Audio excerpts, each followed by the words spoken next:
a nossa segunda aula sobre AINES. Então, como eu já disse, AINES são anti-inflamatórios não esteroidais. E sempre a gente parte do princípio da inflamação. Então, esse aqui é o processo inflamatório, quando a gente tem uma lesão celular, seja ela por mecânica, temperatura, a gente vai ter então a degradação desses fosfolipídios que vão liberar, que na presença da fosfolipase A2 vai se transformar em ácido araquidônico.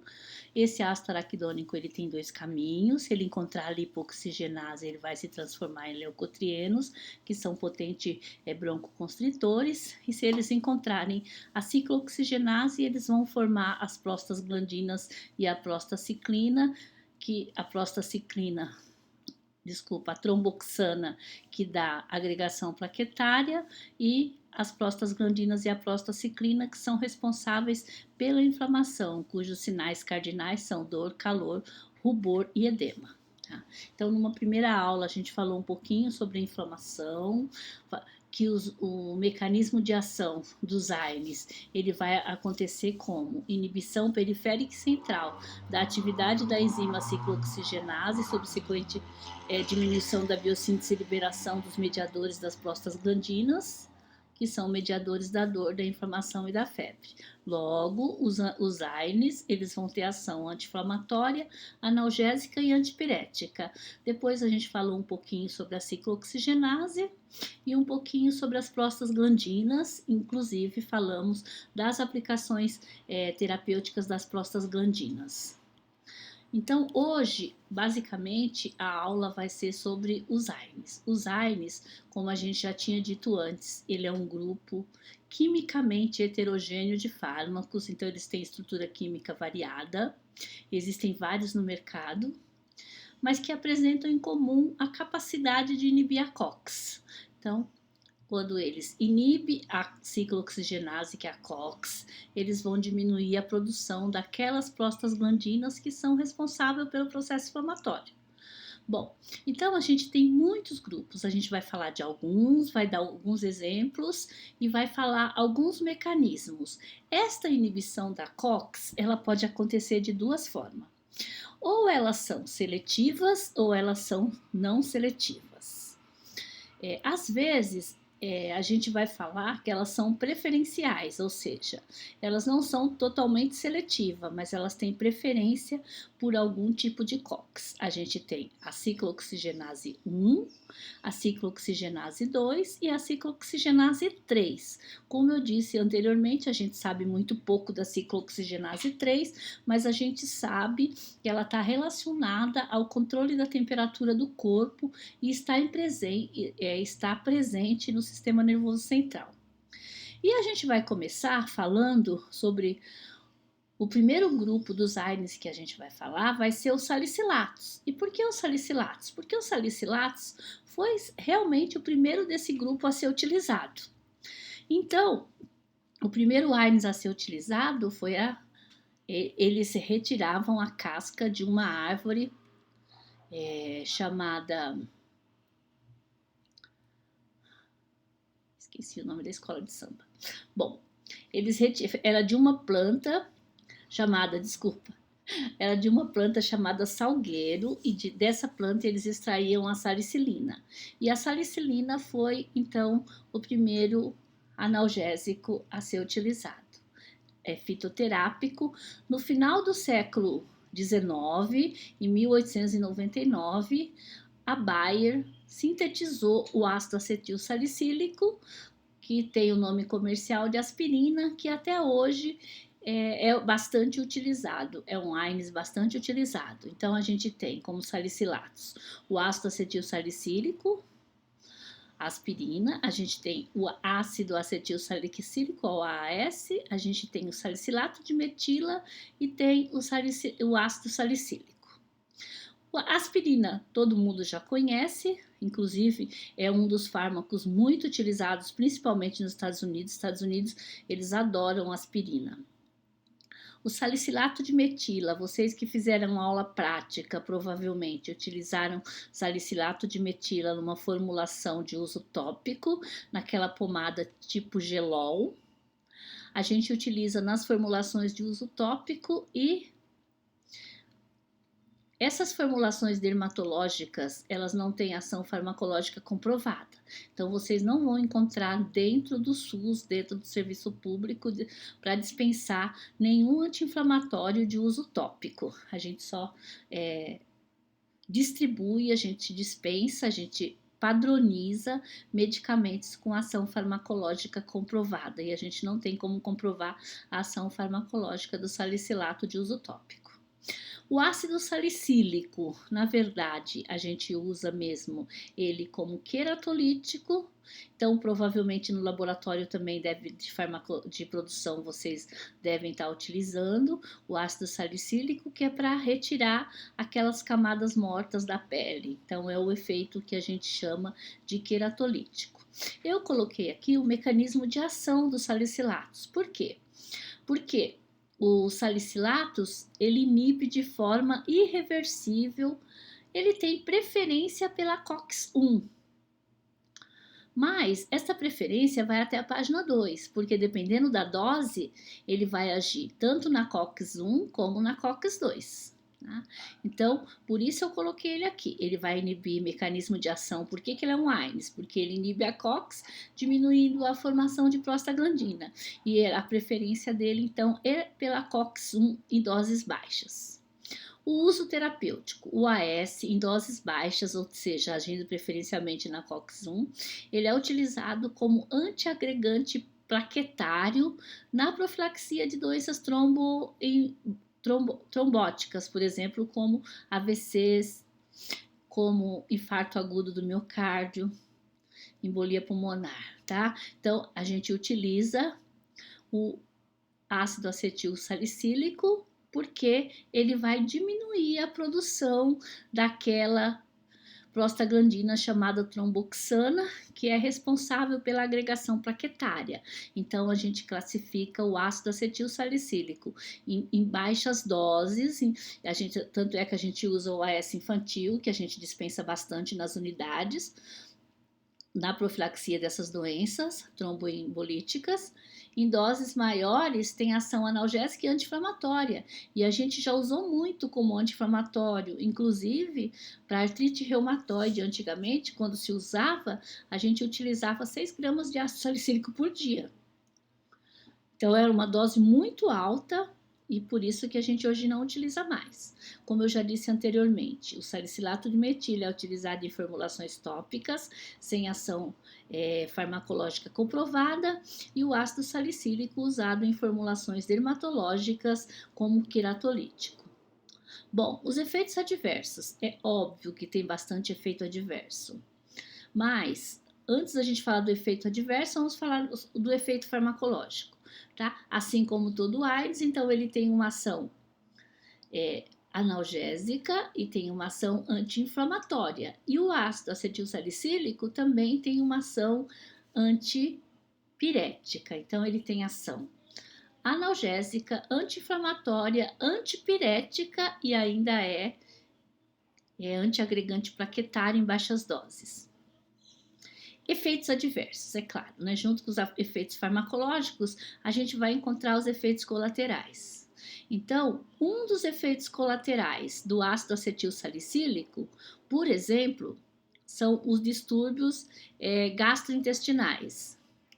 Então, este é o principal efeito colateral que a gente tem se a gente usar uma alta dose de ácido acetil salicílico, a gente vai perceber esse efeito no estômago, tá? Que começa com uma gastrite, pode se transformar em úlcera e depois a gente tem a hemorragia digestiva. Bom, a gente pode ter também distúrbios do equilíbrio ácido, base do balanço eletrolítico, tá? Então, o que acontece? Quando a gente utiliza, e geralmente quando a gente utiliza fármaco que tem características ácidas, eles são ácidos fracos. Mas quando a gente utiliza esses ácidos fracos, o que vai aumentar? A gente vai aumentar o consumo de O2. Aumentando o consumo de O2, aumenta também a produção de CO2. E aumentando a produção de CO2, a gente pode ter o que a gente chama de uma alcalose respiratória. A gente pode ter também retenção de água e sal. Pode acontecer uma vasodilatação, podendo causar edemas não cardiogênicos. Criança pode dar um distúrbio metabólico chamado acidose metabólica, e em adulto dá mais a questão da alcalose respiratória, que a gente falou antes. Efeitos sobre o sangue: aumenta o tempo de sangramento. Por que aumenta o tempo de sangramento? Porque funciona como antiagregante plaquetário. Orientação importante: a minha disciplina aqui para vocês, ela se chama dispensação, então vocês precisam prestar muita atenção nessa orientação, porque vocês vão orientar os pacientes de como fazer o uso correto do medicamento. Não usar em suspeita de doenças hemorrágicas. Então, geralmente a gente ouve falar não usar em suspeita de dengue, porque é a doença hemorrágica mais comum que a gente tem aqui na população. Então, a dengue, por que a gente não pode usar? Justamente porque aumenta o tempo de sangramento. E aumenta o tempo de sangramento porque vai dificultar o processo de coagulação à medida que eu diminuo a agregação plaquetária. Tá? Então, isso é extremamente importante. O outro medicamento do grupo dos AINES, também muito utilizado. Quando eu fiz a enquete que vocês trouxeram os medicamentos para mim, ele apareceu basicamente, todo mundo tem em casa, é a dipirona. A dipirona é de um grupo químico chamado derivados pirazolônicos, e dentro desse grupo a gente tem também a fenilbutazona e a oxfenilbutazona. A fenilbutazona já foi muito usada como anti-inflamatório, que era o Tanderil, o oxfenilbutazona, o Tandrex. Hoje em dia a gente usa pouco. Por quê? Porque eles atacam muito o estômago.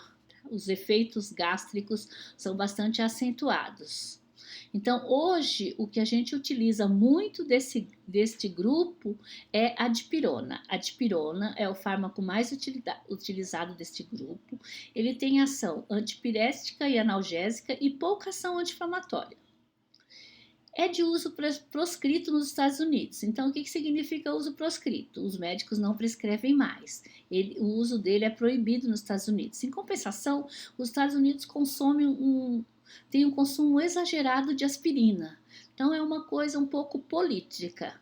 Se você vai em alguns países da Europa, você pode ver que o ácido acetilsalicílico é proscrito lá, e na América, nos Estados Unidos, e no Canadá, eles não prescrevem dipirona.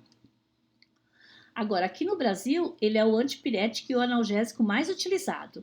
Talvez por ser também uma das coisas que a gente tem pouco quando chega com febre no hospital, a gente não tem nada injetável para administrar, então a dipirona injetável é o único dos grupos antipirético que a gente tem na forma injetável, é a dipirona.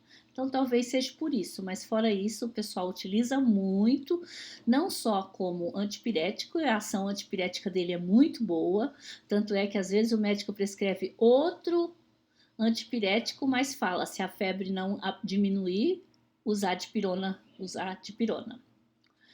Efeitos adversos: efeitos gastrointestinais, como náusea, vômito, desconforto epigástrico e diarreia. E existe um mito de falar que a dipirona diminui a pressão.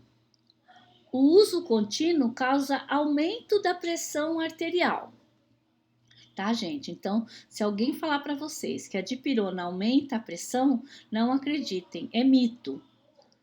Não existe nada, nenhuma comprovação científica falando que a dipirona, ela diminui a pressão arterial, tá? Pelo contrário, pode causar retenção, como qualquer AINES, ela vai alterar o funcionamento renal, vai mexer no equilíbrio de sódio e água, então ela pode causar retenção de sódio e o uso contínuo pode causar aumento da pressão arterial. Então, isso é extremamente importante. Uma das coisas que fez com que a dipirona fosse banida dos Estados Unidos é esse efeito colateral dela, a granulocitose. Ela também tem outras discrasias sanguíneas, como a púrpura, a trombocitopenia e a anemia plástica. Então, ela pode causar diminuição de várias células sanguíneas, mas principalmente ela pode dar uma coisa que é raro, não é muito comum, mas também não é questão de ser alérgico ou não, aparece aleatoriamente, é a granulocitose, que é a diminuição drástica da produção de células de defesa, células sanguíneas de defesa do organismo. Tá? Então, isto pode ser fatal. Então, por conta dessa agranulocitose, a dipirona ela foi banida da América do Norte. E quando eu falo América do Norte, eu estou incluindo Estados Unidos e Canadá. Tá? Então, este é o principal efeito colateral da dipirona. Então, quando eu penso em ácido acetilsalicílico, eu penso em distúrbios gástricos. Quando eu penso em dipirona, eu penso em agranulocitose. Não que ela não tenha outros efeitos colaterais, mas principalmente as discrasias sanguíneas e a mais importante delas, a agranulocitose. Um outro grupo também, então, a dipirona, ela não tem uma ação anti-inflamatória muito potente, mas ela tem uma ação analgésica bastante acentuada e ela tem uma ação antipirética bastante acentuada. Tá? Por isso que ela é muito utilizada. E o outro, então, a gente viu o ácido acetilsalicílico com ação antipirética, os derivados pirazolônicos, a dipirona com uma ação antipirética, e um outro antipirético que a gente utiliza é os derivados paraminofenol. O que a gente tem de derivados paraminofenol? É o acetaminofém, também conhecido com o nome de paracetamol. Tanto o acetaminofém como o paracetamol consta da lista da denominação comum brasileira, ou nome genérico. Eu posso chamar de acetaminofém, como eu posso chamar de paracetamol. Ele tem ação analgésica, antipirética, não tem ação anti-inflamatória, ele não vai diminuir a produção da tromboxana, então ele não vai alterar o tempo de sangramento.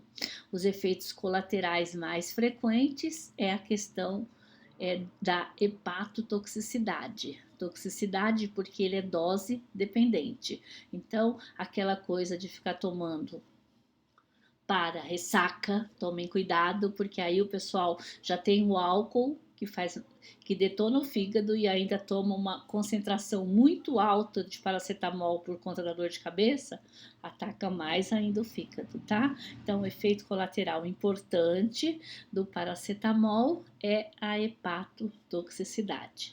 Então, ácido acetilsalicílico, distúrbio gástrico, dipirona, a granulocitose, paracetamol, hepatotoxicidade. São esses os principais antipiréticos que a gente utiliza. O ácido acetilsalicílico, antigamente, o pessoal utilizava muito, hoje o pessoal utiliza pouco. Já se utilizou muito, muito mesmo o ácido acetilsalicílico como antipirético. Antigamente as crianças, qualquer coisinha tá triste, dá um AS infantil para ela. Mas devido a esses efeitos colaterais, hoje a gente usa outros fármacos e não mais tanto o ácido acetilsalicílico. Deixa o ácido acetilsalicílico para os avós e não para as crianças.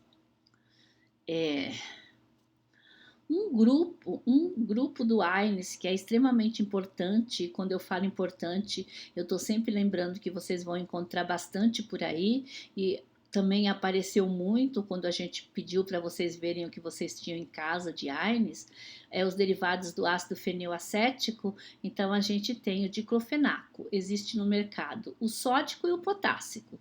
Nas UBS, o padrão é diclofenaco de sódio. E isso é importante, gente. O que faz? Eu não coloquei aqui, vocês viram que eu coloquei mecanismo somente para o ácido acetil salicílico, mas o mecanismo dos outros, todos eles é o mesmo. Eles vão inibir a ciclooxigenase, eles não têm preferência, como tem o ácido acetil salicílico, então eles podem inibir a ciclooxigenase 1, 2 ou 3. Eles vão inibir a ciclooxigenase, diminuindo a produção de prostaglandinas, que são responsáveis pelo processo inflamatório. Então, basicamente, todos os mecanismos de ação dos AINES é o mesmo, é diminuição da produção de prostaglandina por inibição da COX.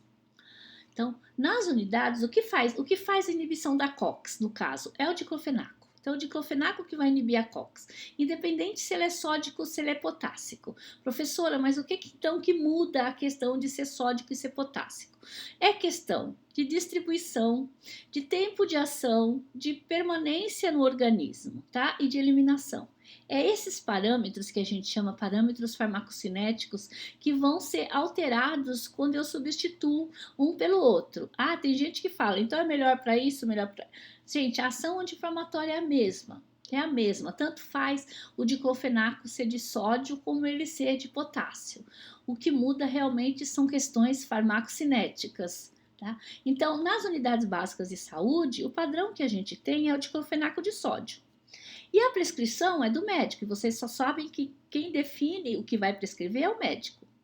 E a gente vai dispensar conforme a prescrição. Então, se o médico colocou na receita dele que ele quer diclofenaco de sódio, eu vou fornecer diclofenaco de sódio.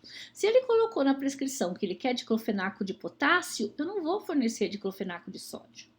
Porque a prescrição é do médico. De repente, o paciente tem alguma restrição ao sódio. Eu não sei por que ele prescreveu diclofenaco de potássio, tá? Porque a prescrição, como eu disse, é do médico. Eu sei que a ação anti-inflamatória vai ser a mesma, mas se o paciente tiver alguma restrição, alguma coisa, tá? Então, vocês só vão... Agora, se ele escrever só diclofenaco, eu posso dispensar o diclofenaco de sódio, se ele não está determinando qual o diclofenaco que ele quer. Tá? Então, é isso que está escrito nesse slide. Efeitos colaterais importantes, gente. Todos os AINES, todos... exceção, acho que talvez do paracetamol e da dipirona, que tem menos distúrbio gástrico, todos eles vão ter. Começa então com gastrite, úlcera e pode dar sangramento, tá? Então, os distúrbios gástricos estão relacionados ao uso dos AINES, que inibe, principalmente, que inibe a ciclooxigenase 1. Por quê? Deixa de produzir aquela prostaglandina que é importante na proteção gástrica, que a gente até já falou, que a gente fez um análogo dela, que é o misoprostol, certo? Então, gente, ó, todos eles, inclusive o principal efeito colateral do diclofenaco são os distúrbios gastrointestinais, sangramento, ulcerações, tem hepatotoxicidade, tem alteração de funcionamento renal, tem outros efeitos colaterais, mas o mais importante deles são os distúrbios gástricos. A gente tem um AINES que eu costumo falar que ele é um coringa. Então, vocês podem encontrar ele se vocês forem fazer estágio na área hospitalar. Aí lá vocês vão encontrar a indometacina. O sulindaco não. O sulindaco não é padrão dentro, quando eu falo padrão dentro da rede da prefeitura, que inclui os hospitais e as unidades básicas de saúde, os hospitais públicos. Então, provavelmente vocês vão encontrar a indometacina lá. E ela só é utilizada para alguns casos específicos. A inibição da COX é superior, indometacina e propiônicos, né? Ela é superior a outros AINES. Então, o efeito colateral dela é assim, o efeito farmacológico anti-inflamatório dela é muito bom. E ela também tem uma boa distribuição, ou seja, ela vai em todo lugar, ela atravessa a barreira, ela vai em qualquer área do nosso organismo. Então, por conta disso, ela é aquele AINES coringa, que eu vou utilizar quando os outros AINES não resolvem e o paciente, por alguma razão, eu não quero usar nele um glicorticoide, tá? Então, eu não quero usar o glicorticoide, eu quero usar, ele tem uma contraindicação para o uso de glicorticoide, eu quero usar um AINES, mas os AINES os outros AINES, eles não conseguem fazer são assim, não resolve o problema. Aí eu vou utilizar a indometacina. Bom, junto com a alta potência anti-inflamatória, a gente tem os efeitos colaterais. Então, se eu tenho uma boa potência anti-inflamatória, eu vou ter gratuitamente um efeito colateral muito frequente, que são os distúrbios gástricos. Então, quanto melhor a ação anti-inflamatória, melhor é o efeito colateral gástrico, porque significa o quê? Quanto menos prostaglandina eu produzir, maior o efeito anti-inflamatório, mas quanto menos prostaglandina eu produzir, menor a minha proteção gástrica. Então, quanto melhor a ação anti-inflamatória, maior frequência de efeito colateral gástrico, tá? Então, no caso aqui, ó, os distúrbios são mais sérios do que os outros. A dor no estômago, dispepsia, náusea, vômito, úlcera e sangramento. Então, seguindo aquele exemplo que a professora falou, gastrite, depois vem a úlcera e por último o sangramento, tá? Eu falei, ele atravessa a barreira, ele vai para o sistema nervoso central. E lá ele pode dar cefaleia, em quase metade dos pacientes, vertigem, tontura, confusão mental, alucinação e até distúrbios psiquiátricos como depressão e psicose.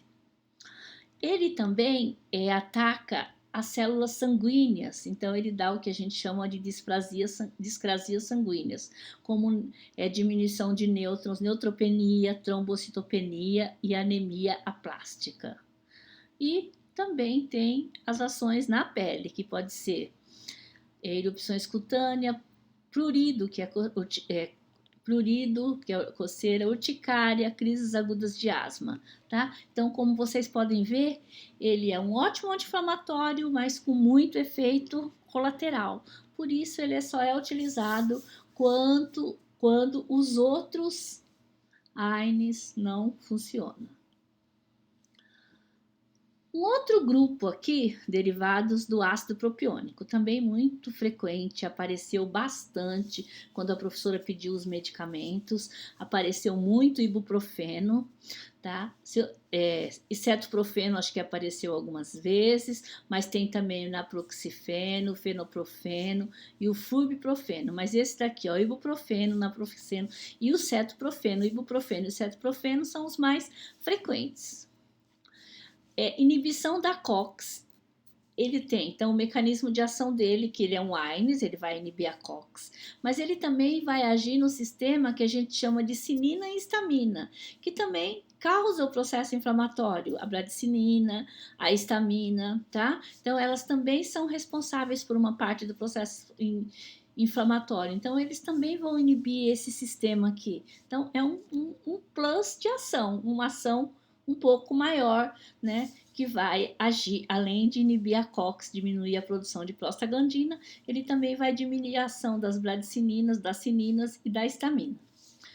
Bom, então, por conta disso, eles têm uma ação analgésica, que o pessoal fala que é melhor do que o diclofenaco, apesar que, então, o cetoprofeno e o diclofenaco é muito parecido o efeito de ação dele, anti-inflamatória, e o ibuprofeno também tem ação antipirética.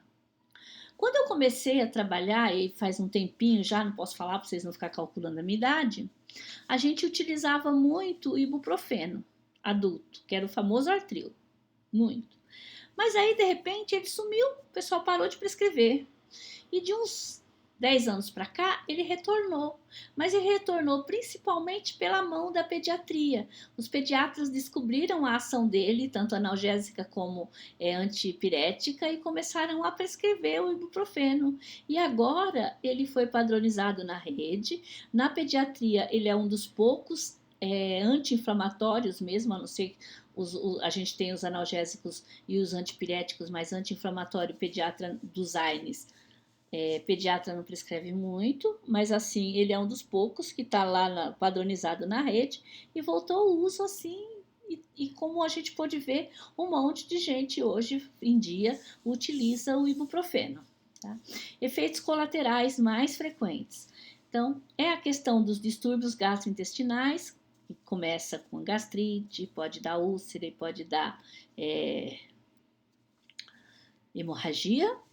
Depois tem as discrasias sanguíneas, também diminuição das células sanguíneas, como trombocitopenia, a granulocitose. Aí tem na pele, como erupções cutâneas, cefaleia, tontura, e ele também dá prolongamento do tempo de sangramento, porque também vai aumentar o tempo de sangramento, porque vai diminuir a agregação plaquetária, tá? Então, são os efeitos colaterais. O mais frequente e o mais importante, gente, distúrbios gástricos.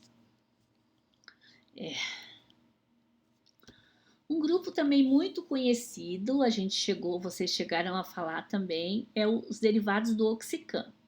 Nesse grupo, a gente tem 3. Tem 2 que é parecido e um que é diferente. Então, assim, o piroxicam, o tenoxicam e o meloxicam. O piroxicam e o tenoxicam, eles não têm preferência. Chegou na frente dele, eles inibem. Se for COX-1, COX-2, COX-3, aqui aparecer, eles vão inibir. Já o meloxicam, ele tem preferência pela COX-2. E como ele inibe preferencialmente a COX-2, a COX-1 está relacionada àquela formação de prostaglandina que são importantes no funcionamento do nosso organismo.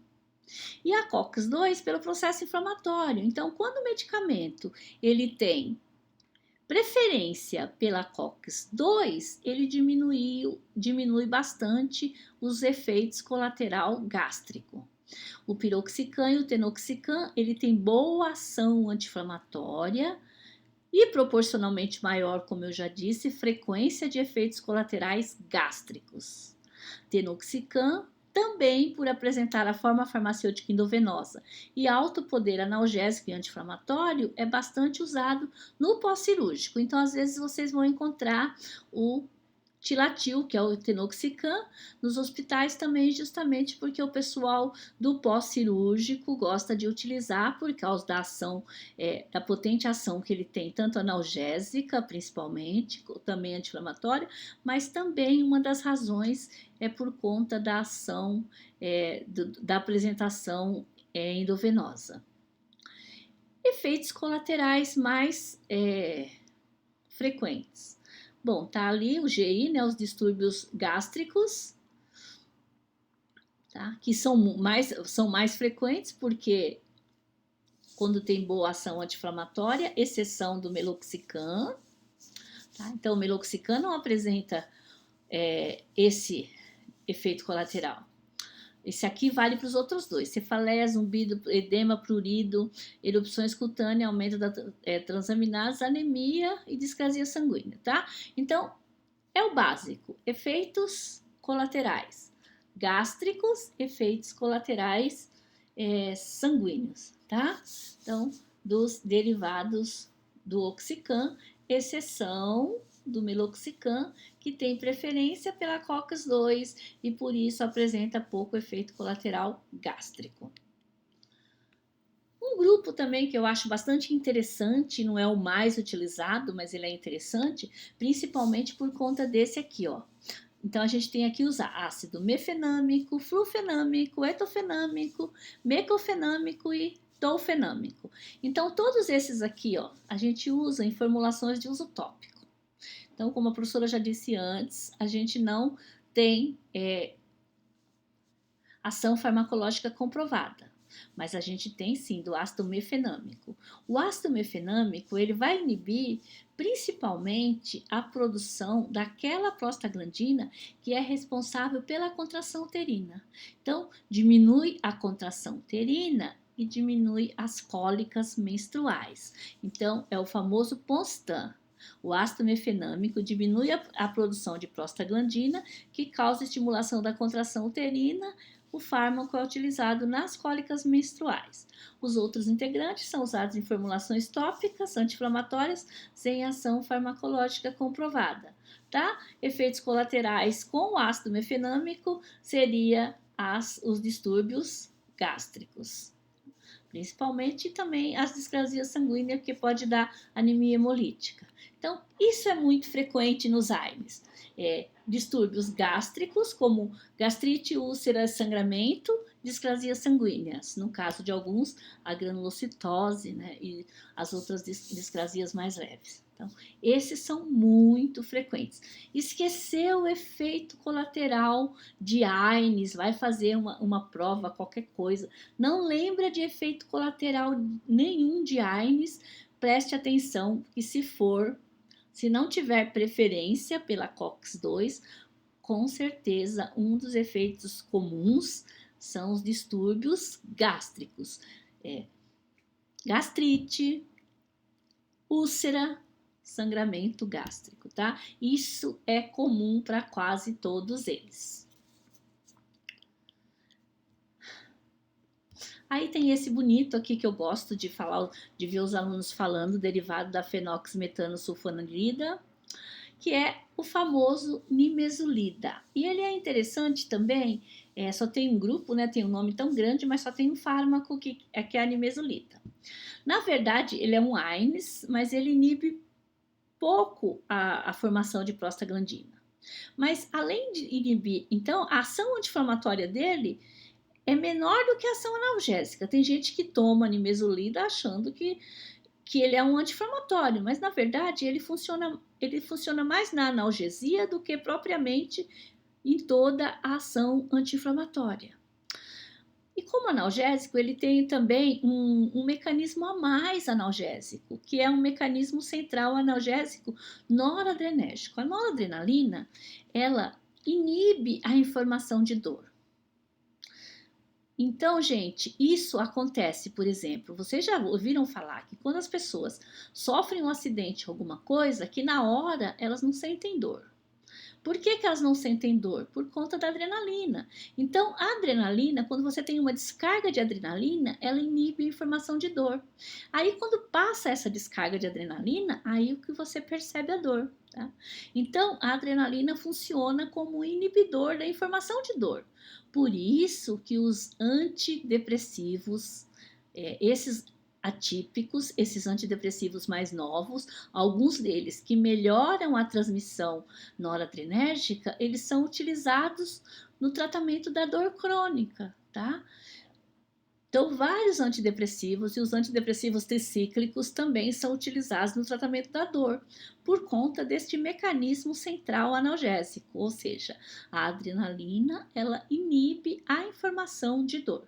Então, o nimesulida, ele tem esse mecanismo central noradrenérgico e ele também é um inibidor da COX. É mais fraco que os outros, mas ele também diminui a produção de prostaglandina. Então, ele tem uma ação mais analgésica que anti-inflamatória e é o AINES de escolha dos dentistas. O dentista adora prescrever, tá? Efeitos colaterais mais frequentes, como ele inibe a COX também, ele também dá efeitos gastrointestinal, ele também dá as reações de hipersensibilidade e ele pode ter ações também no sistema nervoso central, tá? Então, ele está junto com quase todos os outros efeitos dos AINES. E o último grupo aqui, gente, que são os anti-inflamatórios dos AINES seletivos COX-2. Então, eu não coloquei aqui o mecanismo de ação dele, mas eu já escrevi. Eles são seletivos para ciclooxigenase 2. E a ciclooxigenase 2 é aquela que ela só é produzida no processo inflamatório. E quando esses medicamentos eles foram lançados no mercado, eles vieram com uma promessa assim absurda de que você ia ter uma ação anti-inflamatória sem efeitos gástricos. Como eu já disse até o grupo 9, quase todos os anti-inflamatórios apresentam como efeito colateral distúrbios gástricos. Por quê? Quando você inibe a COX, você deixa de produzir prostaglandinas que são importantes na proteção gástrica. Mas aí, não, mas como esse é seletivo para COX-2, ele vai ter menos efeitos colaterais gástricos. E aí foi lançar, aí a gente tem o Celecoxib, que é o Celebra, o Rofecoxib, que é o Vioxx, o Heterocoxib, que é o Arcoxia, o Valdecoxib, que é a Bestra, o Parecoxib, que é o Bestra, a gente tem o Lumiracoxib, que é o Prexige, tá? Então, como vocês podem ver aí, a professora colocou retirado do mercado, 2004, 2005, 2008. Então, a maioria deles foi retirado do mercado, ficou alguns. Esses que ficaram teve que diminuir a dose. Por quê? Bom, foram lançados no mercado com a promessa de ação anti-inflamatória sem os efeitos colaterais gástricos, porque inibe seletivamente a COX-2, somente produzida no processo inflamatório. Porém, muitos foram retirados do mercado por aumentar o risco de doenças cardiovasculares, como infarto agudo do miocárdio e AVC. Os que ficaram tiveram que reduzir a dose e hoje são prescritos com desconfiança. Então, o médico prescreve hoje, poucos médicos, porque eles têm medo de prescrever. Porque a gente tem muita gente com problema cardiovascular. Sem contar a questão do custo, por serem mais novos, são mais caros que os outros AIDS, tá? Então, gente, o que aconteceu? Então, só para a gente encerrar, antes de encerrar, a gente vai voltar lá no início, porque é sempre assim, antes de encerrar, a gente volta para o nosso desenho. Como a professora costuma brincar, quando a gente não entende, a gente desenha. Então, a gente viu aqui, ó. Bom, quando o fosfolipídio se transformou em ácido araquidônico, e o ácido araquidônico encontrou a ciclooxigenase, ele formou tromboxana, prostaglandina, prostaciclina. A tromboxana é responsável pela agregação plaquetária. Aí eu fui lá, só que a COX tinha a 1, a 2 e a 3. E a 1, principalmente a 1 que a gente viu lá quando falou dos salicilatos, ela é responsável. Quando eu inibo a COX-1 aqui, eu diminuo bastante a produção dessa tromboxana. E a gente usou o salicilato como antiagregante plaquetário. Mas quando eu inibia a COX-2, eu não mexi aqui. E se eu não mexer aqui, de alguma forma eu posso ter aumentado a ação disso. Eu provoquei um desequilíbrio. Tá? Então, provocar um desequilíbrio significa o quê? Aumentar a agregação plaquetária. E se eu aumento a agregação plaquetária, eu tenho um risco maior de formar trombo, que foi isso que aconteceu, tá? Então, não que eu não mexo aqui, porque eu vou agir na COX-2 e a COX-1, que principalmente é responsável por essa tromboxana. Mas o fato de eu não mexer também não significa que eu não mexi. É como eu sempre brinco com o pessoal. Quando você fala, eu não voto em fulano, então eu não sou responsável pela eleição dele, não é verdade. Porque é a mesma coisa aqui. Quando você deixa de mexer aqui, o que vai acontecer? De alguma forma, você deixa com que esse daqui sobressaia. Tá? Então foi o que aconteceu. Então agora nós vamos voltar lá no final, né?